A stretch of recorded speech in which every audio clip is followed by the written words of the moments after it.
And welcome to Netflix and Kill. Oh my goodness, it is a special one today, Travis. Party edition? It's party edition. We got double the guests, double the fun, double the fish murder. It is super exciting. Why? And we're just going to go around and introduce who's on this epic level review. Why, it's me, Nick, the Merc with a mic, and of course my co-host, my fellow unapologist, the god of the pod himself, Travis. And, of course, when we're talking about deep denizens of the deep, we always like to bring on our horror movie expert, our own Doom Patroller. Patience, say hi. Hi, everybody. And not only Patience is with us today, but also another person who has not seen this film before, was another first-timer, Justin. Man, I am pissed because I sat through this whole movie and I did not see Rachel Weisz or Tom Hiddleston ever anywhere in this film. Yeah, I mean, that is a deep film nerd cut. I love it. No, we're talking about the shark one, the shark movie. Yes, what are we talking about today? Deep Blue Sea. We're talking about the Deep Blue Sea. No, the Deep Blue Sea. We're just going Deep Blue Sea. No No article. Tell me, Mr. Franklin, have you ever known anyone with Alzheimer's? No. What if you could end all that suffering with a single pill? Give me till Monday morning, 48 hours. I'll give you results that'll skyrocket your stock price. In the most advanced research facility in the world. Wow. Beneath its glassy surface, a world of gliding monsters. A team of specialists is working against the clock. Did someone order the fish? On an experiment to benefit mankind. Sharks never show any loss of brain activity as they age. We're this close to the reactivation of a human brain cell. But before they can save millions of lives... Tell me I didn't see that. They recognize that gun. It's impossible. Sharks do not swim backwards. They can't. They'll have to find a way to save their own.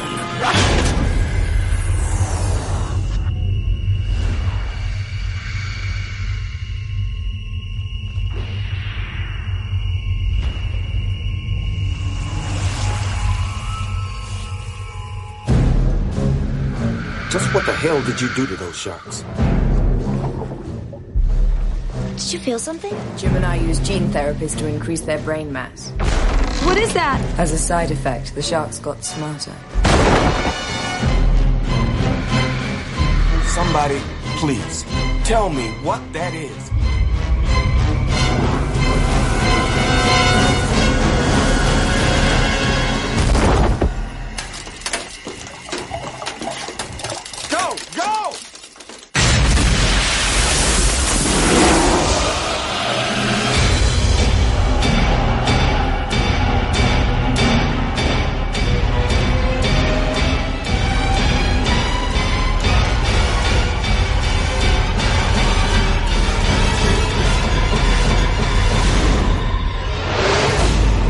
In case anyone hadn't guessed, I was the other person who hadn't seen this movie.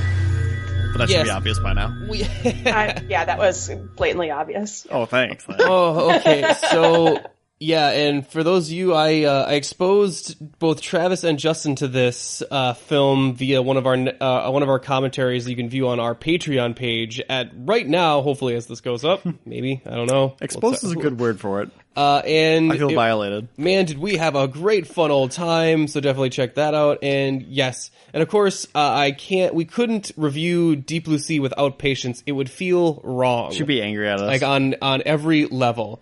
And so... Well, it is kind of our friendiversary a little bit, Nick. A friendiversary.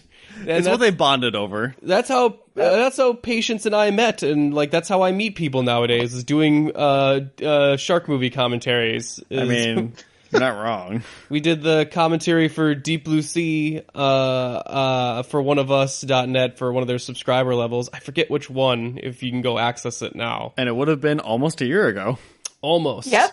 Quite. And once I think Deep Blue Sea 2 will be right around the time of our anniversary, so we can get it right out there. Or is it available right now? I can't even remember. It is available, I think, already. Yeah, the correct answer is who cares? Who gives a shit? So Patience, I know you and I share a love for this movie. I would love for you to describe for me the plot of Deep Blue Sea. Oh, hell yeah. So basically, the idea of this movie is that there's this underwater research facility Aqualab, staff. if you will. Yeah, Aqualab, exactly. And it's got, our favorite beloved actor, Thomas Jane, plays Carter, the shark herder. And then there's Michael Rappaport, there's LL Cool J, who plays the cook named Preacher. There's Stellan Skarsgård. I mean, this movie is like jam-packed with great personalities. And they're basically doing research on the shark brains to try and cure Alzheimer's. Yep, well, unfortunately, you heard it right. That is the plot. Yeah, that is the literal plot of the movie. Unfortunately, the sharks become super smart because, of course, they genetically engineered the sharks for bigger brains. Duh. That's how you get better Alzheimer drugs. And I hate to see it, but hijinks ensue. I mean, typically when you genetically modify something to be bigger, the brain isn't the first thing you think of, but I'll leave it at that. And a man-eating animal, or mammal, I guess. All right, wait, are they even mammals? They're fish. And a man-eating fish. The way you phrase that, it's like going to a circus for a man eating fish, where he's got a fish dinner tray or something like that. That's what a man eating fish is. Oh boy. So there it took me a minute. There is so I mean, despite how tight this film is, there might be a couple things that are flawed with its premise. No, really. Wait, you mean when you saw the name Rennie Harlan as the director, you didn't think it was going to be a masterpiece? Oh, come on. What from the maker of Cutthroat Island? How dare you, sir? From the mastermind behind the Adventures of Ford Fairlane? Dude. Apparently Cutthroat Island was that Master. Apparently, Cutthroat Island was such a horrific experience for Rennie Harlan that he decided to do this whole movie on a set. So there was never out in the actual open ocean. There is no deep blue sea in this movie, actually. Well, when you create one of the largest box office bombs ever, then yeah, I think you want to play it safe. So yeah, the film does feel sort of claustrophobic as they are chased by these genetically smart sharks that change sizes at will. Well, I mean, they start off as like they're Gen 1, 2, and 3, and they're all supposed to be different sizes. Although it does feel like some of them start to shift sizes throughout the film as well. Pretty sure it's just Gen 1 and Gen 2. No, there's three sharks in this movie. Right, but two of them were Gen 1 and one two of them were Gen 1, but the third one was Gen 2. Come on, Nick, you've seen this movie how many times? Pay attention. I don't ever pay attention to this dialogue in this movie. Yeah, to be fair, they never make it clear. Like, the third shark's just a thing. Yeah, it's like, there's Gen 1 and Gen 2. I'm pretty sure that's how it was, but... I don't think they even mention how much of, like, what's the difference between Gen 1 and Gen 2. Like, is the third shark smarter than the other ones and is leading them like the big raptor in Jurassic Park? In the many ways this movie rips off Jurassic Park. Oh, yeah. Because it's Jurassic Shark. No, if there's anything that this movie is like it's if you view it from the or as Brian Salisbury used to say, if you view it from the shark's perspective as a prison escape movie that just has a tragic ending, it's actually a much better film. It is actually known as the Shark Tank Redemption. But I really do love this film quite a bit. And of course we have not only Thomas Jane but Sam Jackson in there too, in which those two actors spend the entirety of their screen time together alpha dogging, or at least no, Thomas Jane is really the one that's trying to alpha dog onto Sam Jackson. Sam Jackson doesn't give a fuck. For whatever reason, like every time Thomas just wants to get up in his face, like, oh yeah, like. I don't make waves, brah. And I'll tell you what, Patience, when during our commentary, you made the joke of Thomas Jane saying "bruh," and then we kept doing it throughout all of our commentary of just ending a lot of his lines with "bruh," and it just really fits so well. It does fit. It fits a lot. Actually, I only said it once, and that was when they had said absolutely nothing. It's just like there's just a moment of silence, and I was just like, "bruh." It's the blonde hair. I mean, it's just, I feel like Thomas Jane, every time he takes a role, he feels this need to, like, radically change his hair. It's true. Yeah, and I'll tell you what, he is the one in this movie that is trying. He's trying so hard. He's trying he's his giving little... this 110%. Like, he is, like, so committed to the point that it's kind of awkward when he's taking this super, super seriously against everyone else who's just there for a paycheck. Actually, to be fair, I'd say LL Cool J actually did try, too. He was just in a completely different movie. Yeah, it's not like halfway through or even more so, where they're like, oh yeah, they finally meet, and it's clearly the same film. Don't worry.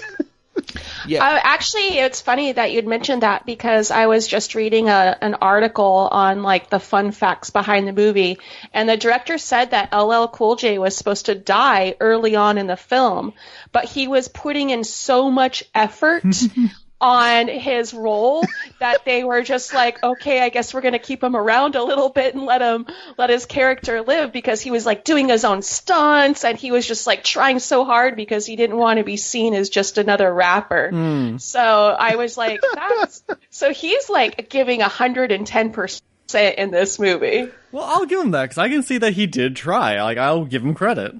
Yeah. Well, the thing about this movie is that it's actually kind of a movie stitched together from different drafts and sort of things, because the original movie where they screen tested for audience had Saffron Burrows as our hero, basically, as our final girl survivor.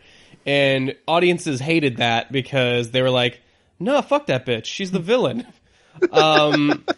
And so they went back and they shot some more scenes to make her even more unsympathetic and to kind of give Thomas Jane the more lead role, considering, I mean, and it's very apparent when you watch this movie that Thomas Jane is actually the secondary kind of, what do you call it? He's the lone wolf. He's the lone wolf prison. He was in prison. He has problems with authority. He's supposed to be kind of our wild card in kind of some of the scenes. But then we call them bad boys. Yeah.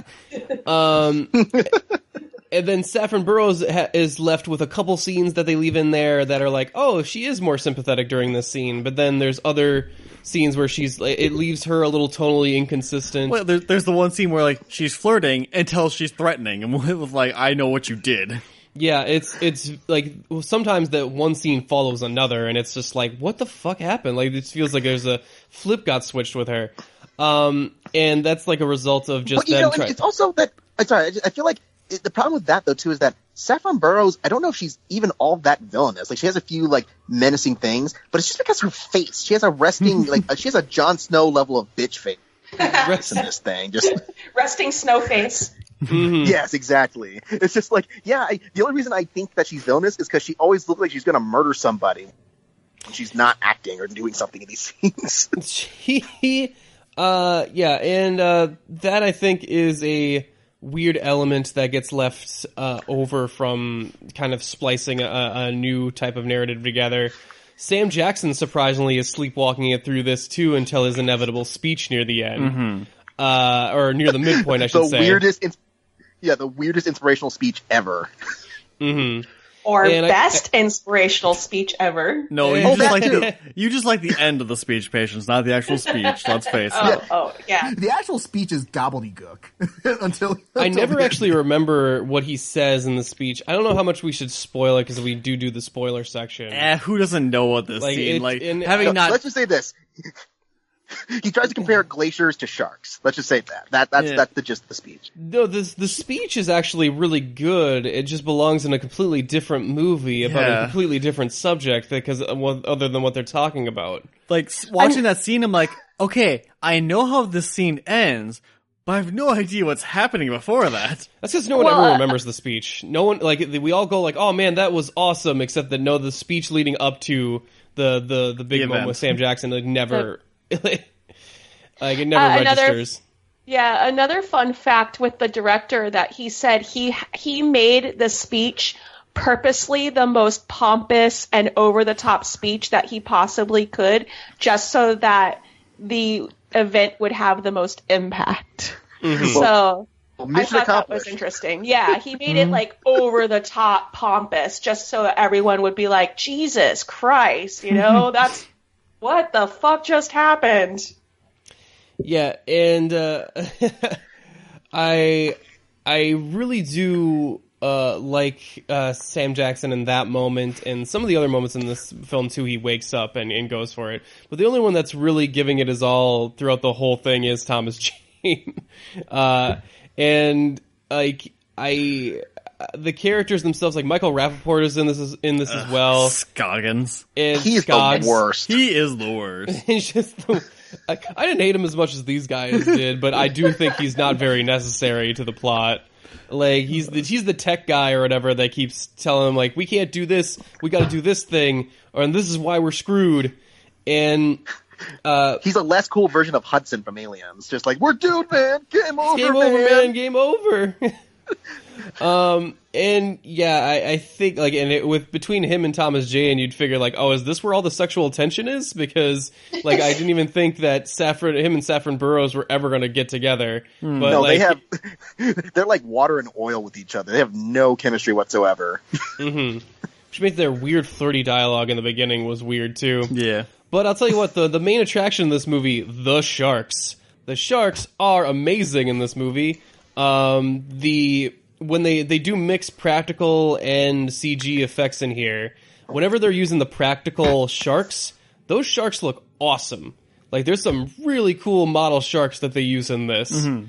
And then when they use the CG sharks range from, well, that was fast, so I didn't get quite a good look at it, to, oh, this was 90s CG, wasn't it? Like the swimming backwards scene. Ah, boy, I don't even understand why that happened. I don't know. Because it's like, oh my god, sharks aren't supposed to be able to swim backwards, and then they do, because they're that smart. And I'm like, I'm pretty sure they can't swim backwards because it's physically impossible for sharks to do so. And you only mentioned having altered their brains, not their bodies. This was the thing we did in the 90s and the mid 2000s was if something needed to happen and it was impossible, you just mentioned how impossible it was, and then you counted that like, well, see, we said that it was impossible. We mentioned it. We mentioned it, so we're in the clear. We're good. It's like that's not how that works. You don't get a pass. But yeah, I really did enjoy the sharks. How did everybody else feel about the actual monsters of this movie? No, you mean the heroes? Mm-hmm, yeah, the heroes. Yeah, the heroes are fantastic. Our poor jailed prisoners here. That have been tortured and genetically manipulated. Yeah, no, I thought they were great. And to stop people from smoking. They're doing the Lord's work. They really are. Oh yeah, that's the thing. It's like you think that's like, oh, he's just being vicious. It's like, no, he just wanted to either stop or get a puff out of that cigarette when he bit that dude's arm off. Yeah, and also with the where they threw the guy into the glass, they were just proving you guys need stronger glass. Come on, in the bottom of the ocean. Yeah. What the fuck? Which also, that is the calmest reaction I've ever seen to a bunch of glass breaking and a bunch of water about to flood in. Like, it was just like, I know. I think we should move. I think we should go. Okay. Yeah. No, I feel that's a good idea. yeah, let's do it. It's be like the Titanic is like, well, that's quite a bit of ice, sir. Yeah, and it does seem like it could be a problem. We should probably turn slightly. Like, the response is just not correct. Like, there should be a little bit more going on there. Yeah, like, I don't know if they were supposed to feel sorry for the guy on the other side of the glass or something like that, but it's like, yeah, a little consistency, please. And that was Stellan Skarsgård. The Skarsgård, baby. Oh, the Skarsgård. Well, it's a whole Marvel reunion. We have Stellan Skarsgård as the Dr. Selvig from Thor. Saffron Burrows is here as Victoria Hand from Agents of S.H.I.E.L.D. Which no one knows and we have the Punisher himself. Yes, indeed. Yeah. And I believe that if the film had gone on longer, they would have created Tiger Shark from the Marvel continuity. It would have happened. And would that have been Thomas Jane then as well? I was thinking LL Cool J, but that'd be even better. Yeah, Thomas Jane doesn't need more than one thing. So LL Cool J has a great transition here because he's a preacher that keeps yelling at God the whole movie. Like it's interesting. His viewpoint of God is that God is this dick kid with a fucking magnifying glass trying to burn ants. So LL Cool J believes in the Old Testament God, you're saying? Yeah, and he's basically praying for his favor of just like, hey, I know you're fucking with me, but could you do it a little less? Like he's trying to bargain with how much, like, and to be fair, with all the dramatic irony going on around him, it's hard to prove him to definitively wrong that God is not a fan of his. Yeah. Like, well, that's the thing where there's all this kind of stuff, like even the beginning where it's like, the wine bottle rolls to him, it's like, oh, I see this as a sign. And then more stuff happens, it's like, okay, sorry about the drinking. And it's like, you're reading a lot into these signs, quote, quote, too. So...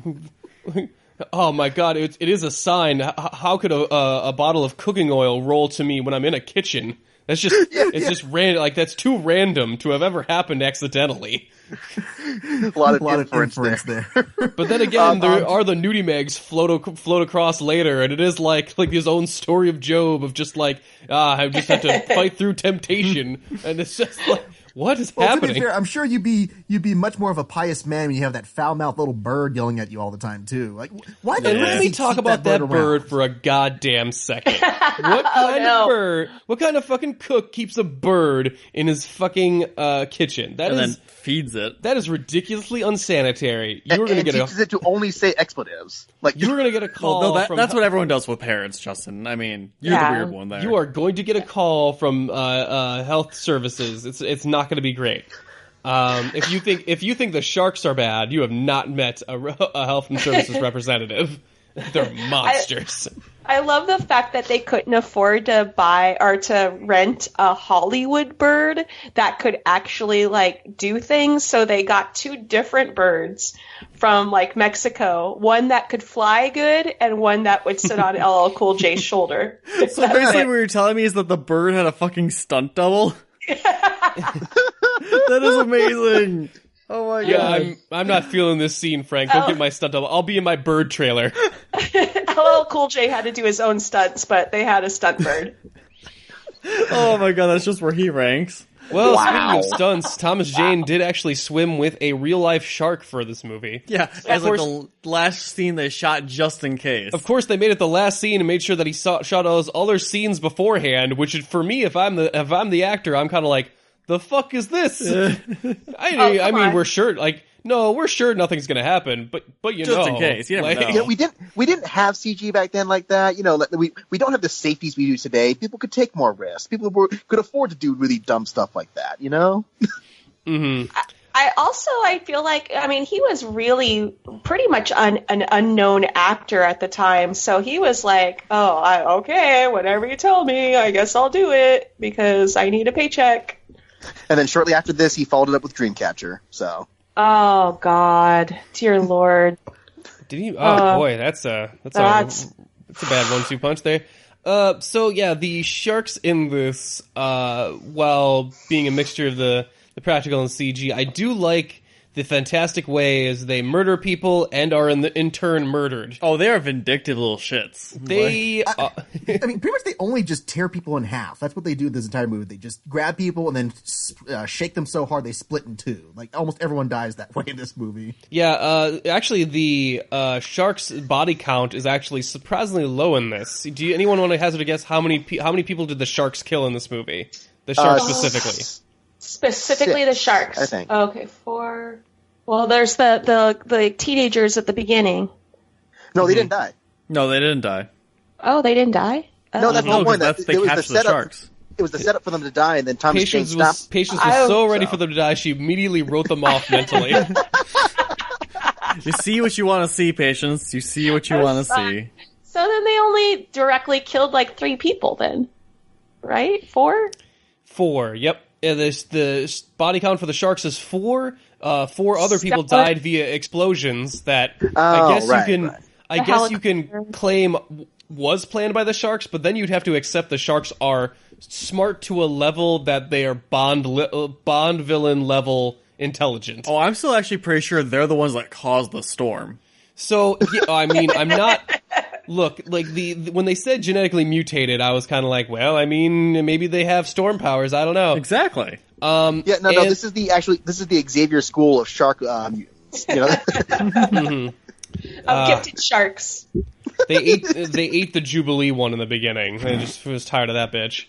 So the sharks themselves, the big question is like, I was like, oh, so what are these sharks thinking about? Like, why are they doing the things that they are doing?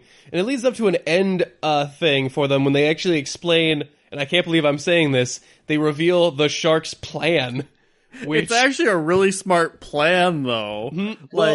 It's to the level that you have to assume, like, if you take all the events and you go with what their main goal is, their plan has to be so multi-level. Oh, yeah. And so well thought out to a point of just, like, how are you able to think this through this hard? Like, for this plan to actually go off, it literally would have been a perfect storm. They had to plan some very specific stuff to happen, like the stuff with the helicopter, the stuff with the way certain things sink or move in the giant container and the tanker or whatever. It's like, this is some like Joker level, preposterous level stuff, or Skyfall even, you know? It's literal Bond villain. And at one level, you'd have to accept that the sharks willingly let themselves get captured at one point. Like, I totally called that. That was a Joker moment. That was a Joker and Loki moment. The sharks have a tank of humans with laser beams on their heads. Very possible. I love how Patience this whole last 5 minutes was just thinking about a shark as a Bond villain.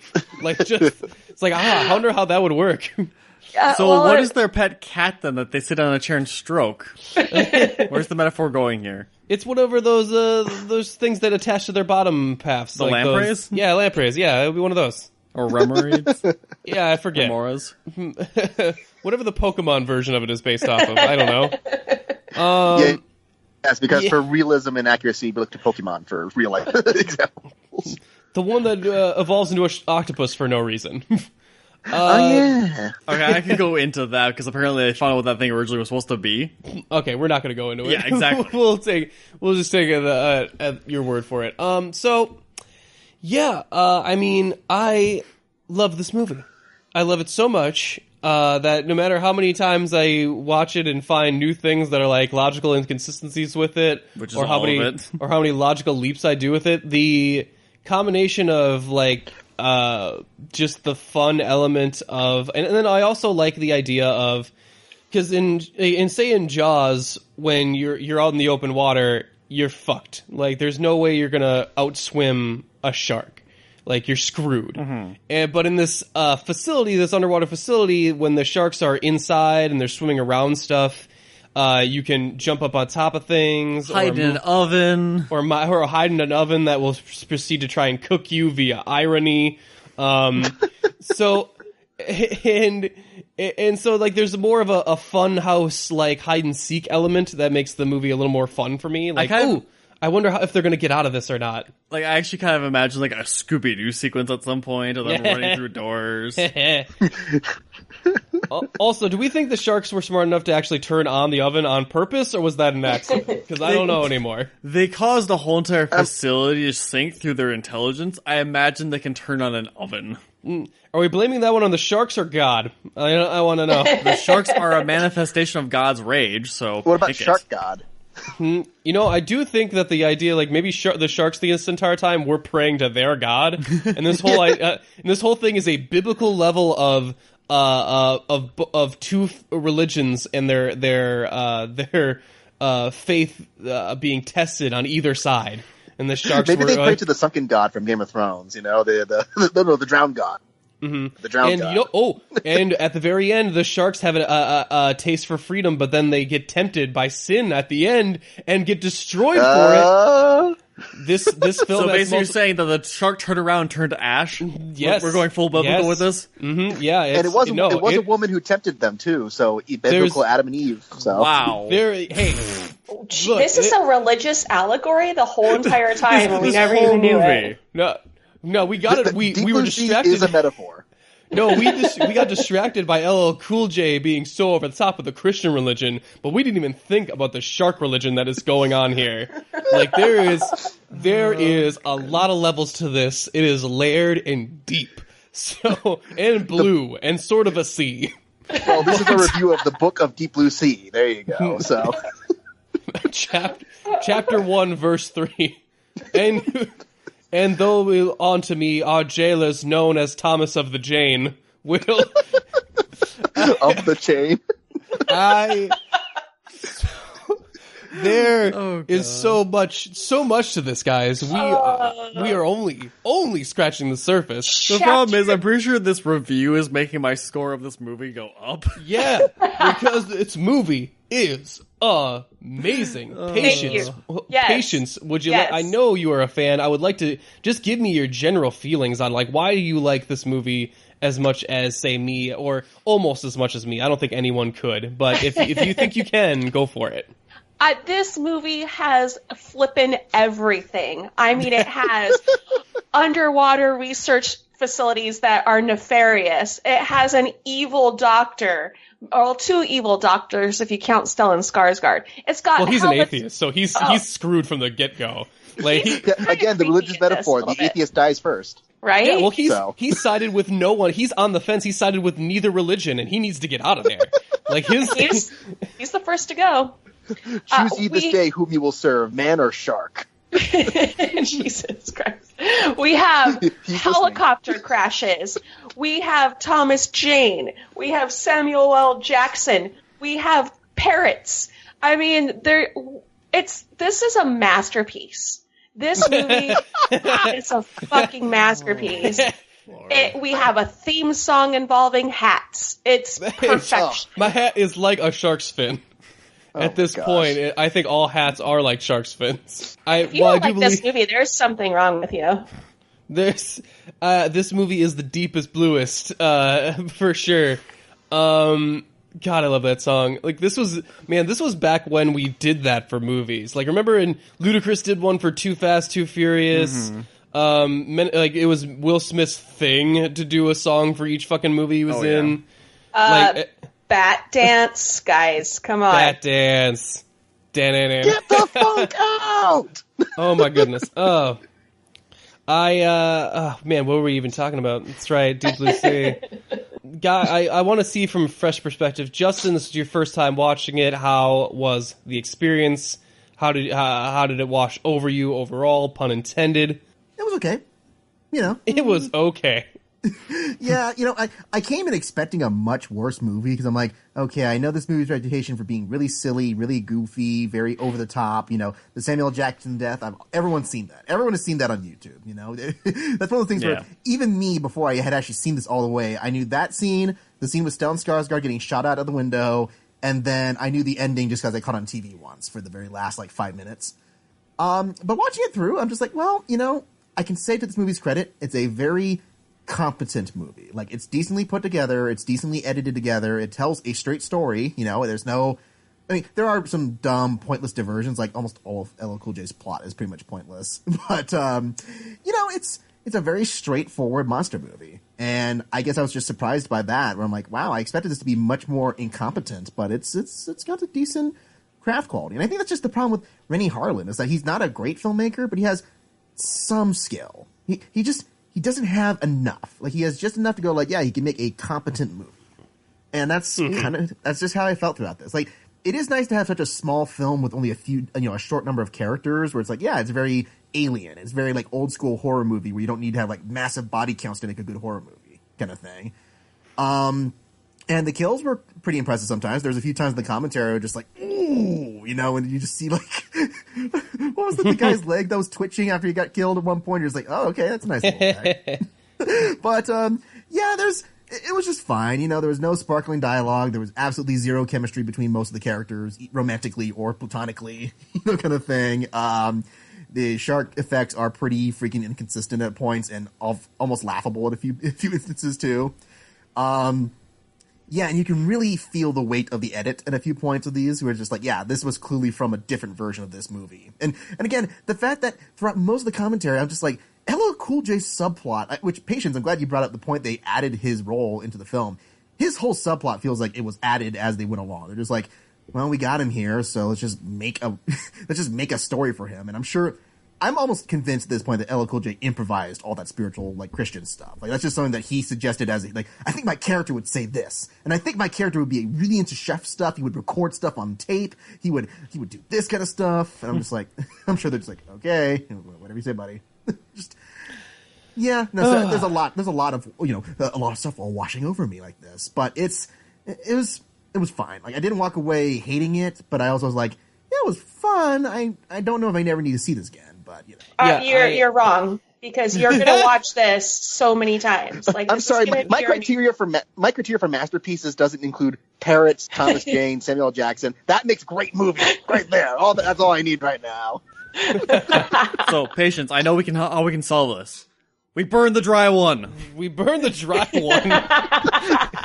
Am I a heretic in this religion here? I don't fit within the shark code. That was your experience. Well, I mean, other than just throwing Justin on the bus, because that's a thing I'll do at any given point in time. I'm glad we live in different states. I can find you. Damn, well, that sounds threatening.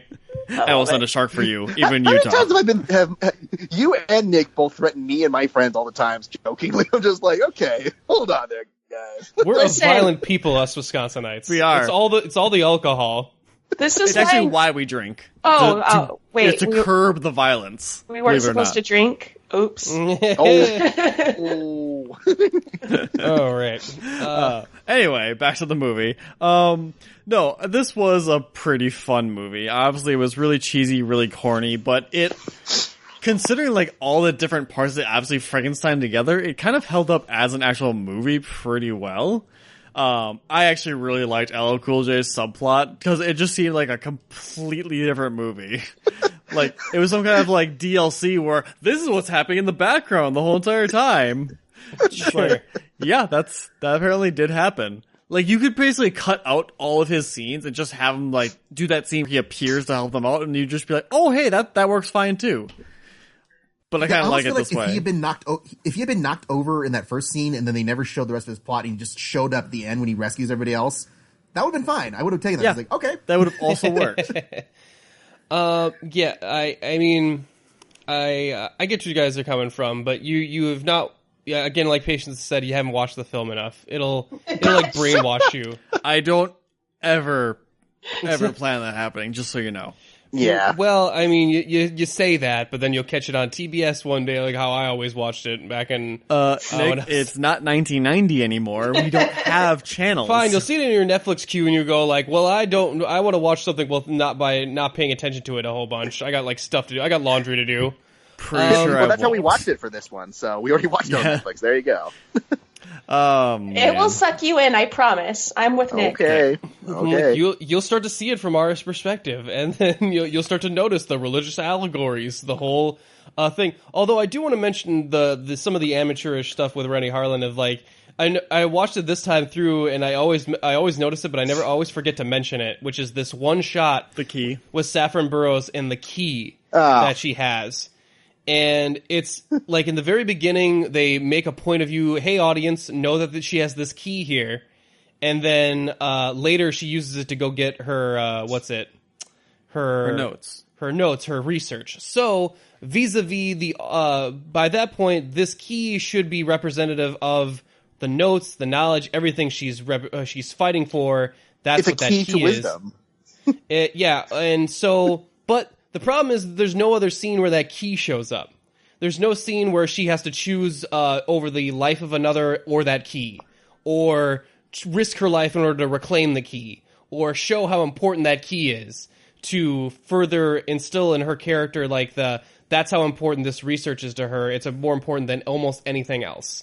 And that's what I'm thinking is that some of these scenes are like leftovers from a previous draft of the film. Where we were supposed to get to know her a little bit better, probably. Mm-hmm. So that's like the one thing is that like when we finally see that key show up, she just opens a locker with it, and like that's the next time we see it. And it's like, oh, okay. I just don't feel like we even needed to see that key for even that for the like in the beginning scene at all. I feel like if they're gonna do those two scenes, they should have, the importance should have been switched, where we just see a scene where she randomly grabs a key at first, and then when she's gonna open it, she holds up to her face and it's super important. Mm-hmm. And it's like, oh, this is just where the weight is on the scene should have been the opposite. Sure. Yeah. That key's the symbol of our worship. Duh. No, it's the scene after that affirms our worship, because she's got her scientific notes, and then the shark comes in and it's like, no, God power over everything. Ah.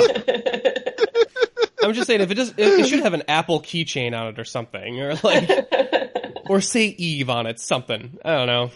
Should be less subtle. Less subtle. Yeah, so speaking of less subtle, the sharks in this movie actually die in the same order and way as the Jaws movies. And the license plate that they show picking out the teeth is the same one as Jaws as well. Mm-hmm. Well, that's why the shark spits it out. It hates poorly timed, Jaws references. It just hates it. It's like, it's just yuck. Gotta get this taste of this much better movie out of my mouth. So for me, this... I do like that. It's like, what is the order of the sharks too? It's like blow up, electrocution, and then incineration. Is that how it works? It's in reverse this time, because the first shark got incinerated, right? And then the last shark blew up.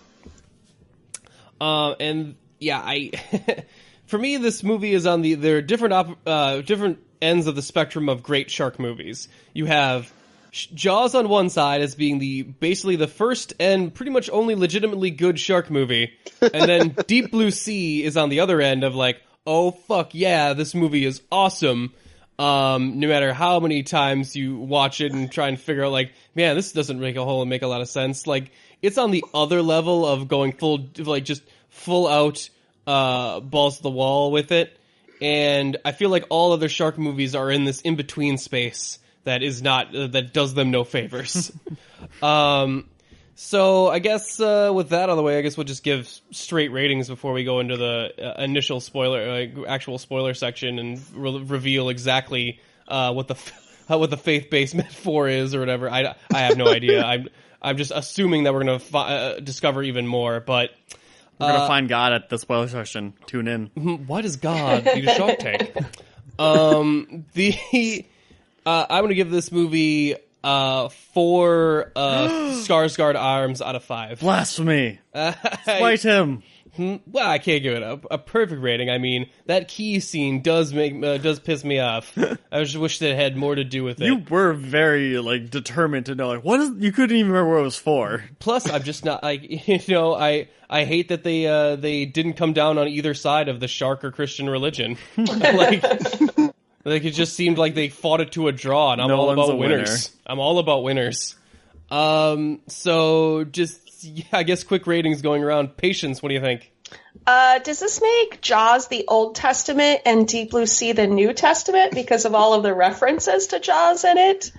I don't know. Jaws seems much more I guess Jaws is a little more eye for an eye, but there's more dramatic irony in Deep Blue Sea. I'm not sure something to think about. Which scripture has Michael Rappaport in it as a scruffy guy looking for a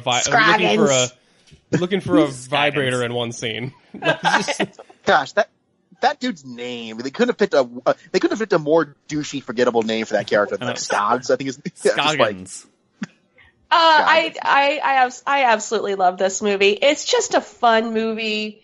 It's even though it was made in '99, I think it still holds up pretty well. I mean, yeah, there's definitely some CGI issues, but that was just the '90s, and there are some things I cannot give it a perfect score, unfortunately. So I'm gonna give it 9 LL Cool J shark fin hats out of 10. How about you, Justin? Yeah, I mean, I guess I have to be the sensible person in this one, but this movie is fine. I expected a lot worse, and by the time I'm like, I'm actually having fun with this. It's completely idiotic, and there's some stuff I totally call BS on still. I'm like, I don't know if that oven, the way they killed that first shark with the oven and the fire, I don't think that would have worked. Oh, really? You don't think that logically checked out? You think that if there was enough... Like if there was enough gas in that kitchen to blow it up like that, he would have passed out way earlier. Yeah. Yeah, no, and I mean, if you think about it too, the reason it sank so fast was because LL Cool J did that. Like if he, he killed the shark and pretty much sped along everyone else's deaths too, just the way that all pays off. But yeah, it was fine. I had fun with it. It was a good romp. It had some good kills. It's just one of the things where I saw it once, and that's probably all I need to see about this movie. But it was still worth it. I would still give it 6 out of 10 cooked to a crisp radio technicians. Mm-hmm. Travis, you're the only one left, my friend. Last man standing. So I think Justin has a point, but it sounds completely different about the whole oven thing. Mm-hmm. I think that shark was a sacrificial pawn. Really? Yeah, because he's right. That's what caused most of the other people's deaths and the start of the whole thing collapsing. Again, even the shark's death was part of the grander shark plan? Wow. That makes those sharks even more... Like, they were really desperate to get out. That makes... You know what? That shit makes the sharks a little less sympathetic to me, actually. Yeah.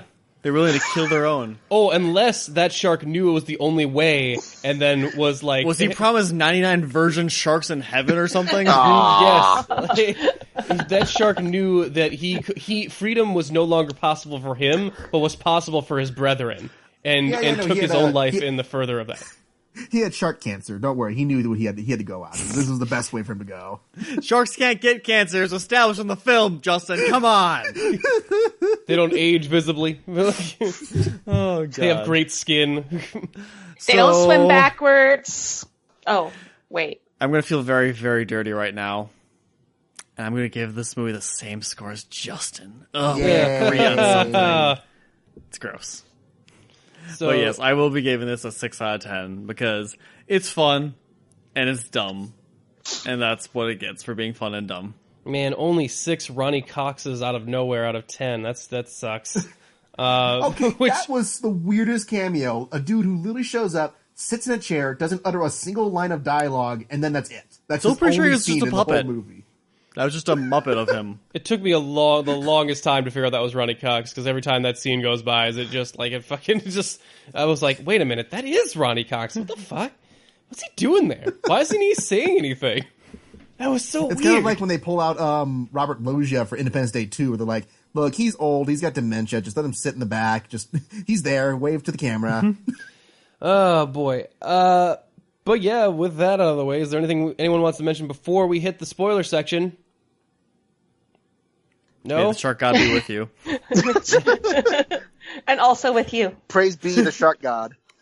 All right, well, then we're going to take a small musical break. Please enjoy this rendition of LL Cool J's Shark Fin while we come back with the spoiler section right after this. My hat is like a shark's fin. Deepest blue is my hat is like a shark's fin. Deepest blue is my hat is like a shark's fin. Deepest blue is my hat is like a shark's fin. Deepest blue is my hat is like a shark's fin. Deepest blue is my hat is like a shark's fin. Deepest blue is my hat is like a shark's fin. Oh, yes. Oh, okay, this was Shark Fin. Oh, love it. Yeah. Anyway, that's right. We got a spoiler section to do. Can't stop listening to Shark Fin now. Yeah, I think the only thing I really wanted to mention was, like, before we already mentioned Sam Jackson's deaths. Everyone knows about it. It's awesome. I think the direct inspiration was, like, Tom Skerritt from Alien, which was pretty cool. Yeah. Like, of just like, oh man, he really did feel like he was going to be our main guy, but I guess it's Thomas Jane from this moment out. So Thomas I Jane like compared to Ripley. That's his dream, I'm sure. Being compared to Sigourney Weaver. So I like the ending of this one too, because I want to mention Saffron Burrows and her ultimate choice at the end here of like, because she has a choice between her own life and the data, and she totally chooses her own life. Which is pretty shitty, because considering that she literally said it before, I will kill all of you to get this data. Yep. And it's like, that's the priority. She even lets one of the sharks live, like, when they have an early chance to kill it. Like, and she actually lets it go. And it's like, don't we have 2 spare sharks? Like, it doesn't matter that much if we get rid of one. And then by the third act, she's already of like, okay, we have to kill her. Because the shark's plan, and get this, the whole plan was for them to flood the facility and chase the humans so that they would flood more and more of the facility so that it would sink down so that the fence up on top, which is just steel and not titanium, which, come on, guys, why'd you skimp? Like, why not just titanium the whole way around?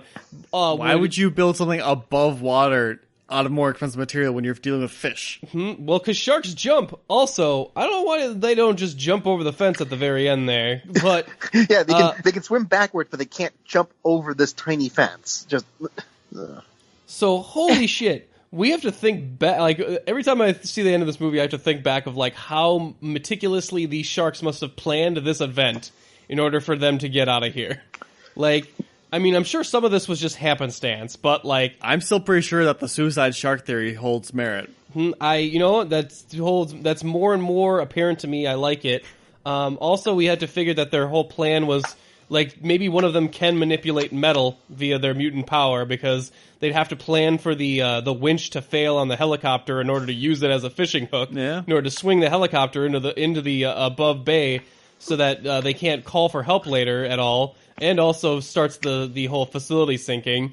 Like, there's a lot of... Maybe they are just the X-Men trapped in shark bodies. Who knows? They're opportunists. They're just, they're just taking, chances here. I think that there's this part between the helicopter crash and they slam Stellan Skarsgård's body into the window, causing it to start breaking and start sinking the facility. I think that's where they kind of like had their little powwow meeting and were like, oh shit, did you just see what happened right now? You know what? If you know what'd be really fucking cool right now? It was like, what if we could get free? And so that's when they hatched their plan. So they're just waiting for their moment, huh? Yeah. Okay, roll with it. Okay. I buy that. So yeah, the last shark is busy trying to bite its way through the fence, which it doesn't seem like he's biting the hole, or she's biting the hole into this fence. I do like that the preacher almost gets nabbed at the end there and does the repeat version of like the opening sequence of Jaws and stabs it in the eye with its crucifix. If ever there was more, the metaphor the power was of Christ compels it. So more. And of course the shark was like, oh, I'm Buddhist. Go away. And there are like, so they get this plan to harpoon it and then make it explode via this syringe of like explosives that they made from flares. But you know what? Whatever, they MacGyvered it. I'll buy it. And yeah, but it's too far away. They need to lure it back and that's where Saffron Burrows comes in via her temptation in her first bleeding of the film. I'm not sure. She probably bled before in the film, but I'm trying to make it a more religious allegory than it needs to be. I love that she tries to actually get out of the fucking water as well. And this is probably where she probably did get away at a certain point in the movie, like because like it seems like the shot is like a little bit different, where you could see like, oh yeah, she totally got away at some point. And God does one last trick for her because it like the fucking ladder breaks as well. She rips out the ladder rung from the cement. So it's like, geez, like I'm pretty sure at that point it just like the human guy was like, she's a bitch. You can just have her. Yeah, but they also did that to the other lady too. So just ladders and female characters in this movie do not get along well with each other. Yeah. Mm-hmm. Anyway, Thomas Jane. I kind of forgot about her entirely. To be honest. As a woman, I can confirm I do not know how to climb a ladder. Like I guess, I mean, we are so incapable of climbing ladders. It's ridiculous. Well, there you go. Anyway, Thomas Jane goes in to save her for like no reason, even though the plan necessitates that someone needs to jump up there and shoot the fucking harpoon and connect it to a battery via the wire. So I guess he's banking on LL Cool J to just wake up from his mini coma. Which there's a great moment where she is like where he's yelling and then Saffron Burrows is dying and LL Cool J just raises his one eyebrow like, that was what's so happening? Weird. Like what? Like he just barely cares. and he shoots the shark, only Thomas Jane is now riding it, so he ends up shooting Thomas Jane in the leg. Seriously, how? Even though there's how much of the shark to shoot. Which they even joke about in the movie. They're just like, in the movie, however many feet of shark and you hit me right there. Like, Thomas Jane wasn't even, like, acting pain. He was more like, what the fuck? And then they blow up the shark, an amazing blood geyser, which is amazing. I love this huge fucking explosion. Like, flower of blood. Well, it's like red dye all over the place in here. Like, it even has, like, this big flower, like, pattern later, which is, like, I'm pretty sure the blood would disperse, or, like, maybe the shark was all blood. Like, it just seems like... Dude, coagulated upon impact. That'd be a clear homage to Watchmen, because that looks like when Rorschach explodes, it's that geyser of blood laid out all over the floor of the snow there. It's like, that's pretty much what happened to the shark here. Well, I guess that shark didn't believe in compromise. Truth, no compromise. Yes, indeed. Not even the face of Sharkmageddon. I really... I do like how the end point here, they switch it up to where, like, well, I guess audience didn't like it when she lived, so... we can just eat the shit out of her, I guess. Like, they just kill her so violently and callously that it just really is funny to me. And most everyone, to be fair, most everyone got violently massacred in this movie when they died. Like, Stellan Skarsgård got the easiest death in comparison when you think about it.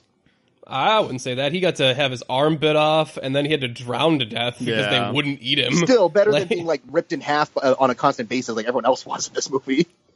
I mean, I don't know which one I would prefer, because it's like, one is super violent, but I guess it would end quicker. True. I guess it's a combination of drowning and being eaten that I don't like. It's just like two great fears. I think I'd much rather be eaten than drowned. But yeah, Michael Rappaport gets like a Mortal Kombat fatality of being eaten by a shark and electrocuted. Like, it's just like, Jesus. That's right. I didn't like that character. He was useless. I believe I did hear someone say, finish him, right before it happened. So. That was the shark god. Get shark over amateur. here! Shark Scorpion. Is there anything else anyone wanted to mention before we wrap this one up here, guys? I think you did a great job. Well, thank you. I do want to point out that the theatrical release poster has like saffron in like the most revealing wetsuit I think I've ever seen in my life. Wow, and she definitely does not wear that in the movie. Maybe she would have lived. Maybe audiences would have liked her better. That reminded me there was that gratuitous scene where she just strips down to her undies, when she's trying to... that's right. Yeah. Yeah, it's not quite any nudity in this scene because we didn't do that in horror movies in the late 90s. But in the 90s, yeah. I mean, before that, there was breasts everywhere in the 70s and the 80s. For sure. So, yeah. For sure, but there was a whole thing in once we hit 90s and mid 2000s, for whatever reason, nudity became a real scarce thing. Yeah. Like a lot more male nudity, actually. That was weird. Yes. Impatience, I'm all about them dicks. So she... Patience really wants those dicks in her pics. She strips down to her bra and panties because she wants to use her wetsuit as some sort of grounding device when she's about to electrocute the shark, which, I mean, I guess, except for the fact that... It is made of rubber shoes. So, yeah. I mean, it is also, wet, so I'm not sure how much, I guess it sort of makes sense. Like, as far as, sharks turning on ovens in this movie... On levels of what the rest of this movie is, this one's fine. I guess it checks out. It passes. Yeah, I like that. I did like the whole sequence where, I didn't even remember her name, but Skarsgård's girlfriend, where she gets eaten, via, a crotch bite, which is hilarious. Yeah. And they're climbing this shaft where just flaming projectiles are falling, and a shark is swimming at the bottom, rising with the rising water level, and they're just they're screwed from either side. It really is a biblical pickle that they're in. But yeah, any other scenes anyone want to talk about, or any other religious ramifications that they feel the film might have? I think that should be it. I think we're good. I think we've covered all the major points. Yeah, I think that's about everything. Great. I am so excited to have had you both on again for this one. Thank you so much again, Justin and Patience. Yay! It was an absolute pleasure having you guys. Real quick, could you guys give you where the people can find you on the internet, and so they can find you and hopefully convert you to some sort of shark religion? Patience, let's start with you. Oh, thanks, guys. I love being on this show so much, all day, every day. But you guys can find me at prof.patience on Twitter, Facebook, and Instagram. And you can also hear me wax poetic about horror movies on Deliberations of Doom. And I also occasionally, it's a thing. I got to do it now. And I occasionally pop up on The Gathering and highly suspect reviews on oneofus.net. That's great. Justin, how about yourself? Well, you can also find me, and if you want to send shark missionaries to my door, so I can hear about the good word of the scaly one, or whatever, the toothy one, whichever way we want to put it. But you can find me on Facebook and Twitter as well. Look up Justin Zarian, Zarian, and you can also find me on oneofus.net. I write the notes for the subscriber-only Breakfast Pub, our special news podcast where we talk about movie trailers and such, which Nick himself is a guest on every now and then. Thank you very much for that, Nick. Yay. I do enjoy those. Indeed. And then you can also find me on my new podcast that should be starting up theoretically this week or maybe next week, depending on how the release works. But we are doing a special screener and VOD focused review show called The Screener Squad. So yeah, tune in for the first episode of that. We're going to record it, well, I guess whenever this episode comes up, but as a recording, starting tomorrow. So it's going to be fun. Yeah, that's great. I mean, and if I would go with the Screener Squad. Maybe we can shorten it down. Like, hey, it's the SS. It's the SS boys. Nope, that's good. That's bad. No, never mind. Scratch it. Now that you say that, darn you, Nick. Yeah, no, just burn the whole thing to the ground. It's done. Yeah, maybe we should. Yeah, you should definitely change that name. But anyway, we are the movie Gestapo. We are. Well, we love our movies. Love our movies pure. The master race of cinema. But we're gonna go do DVD burning now. Like, what is this? Well, I mean, if you would like to hear any of our other theories on fish-based religions or movie Gestapos, you can check out our previous catalog of Netflix and Kills, where we have recorded. Well, none of that because that's strangely specific to Deep Blue Sea, and. I will now forever associate movie Gestapo and fish-based shark religions for the Deep Blue Sea. As you should. You can also join us for our regular episodes of the UGO podcast, all under our UGO podcast moniker on iTunes. Give us a review, subscribe to us there, follow us on Facebook, follow us on Twitter at UGO podcast, or Instagram is the same thing. Other than that, my friends, I feel like we are done. We can now swim peacefully without... Actually... Yes. I've converted. You converted? Well, I'm now a Beluga's witness. Travis, do you have a minute to talk about Megalodon? Although now I have become a member of the Church of Jesus Christ of Latter-day Sharks, so. Well, I think the only thing left to say after that is that we are Unapologists Geek Out, and may the fin be with you.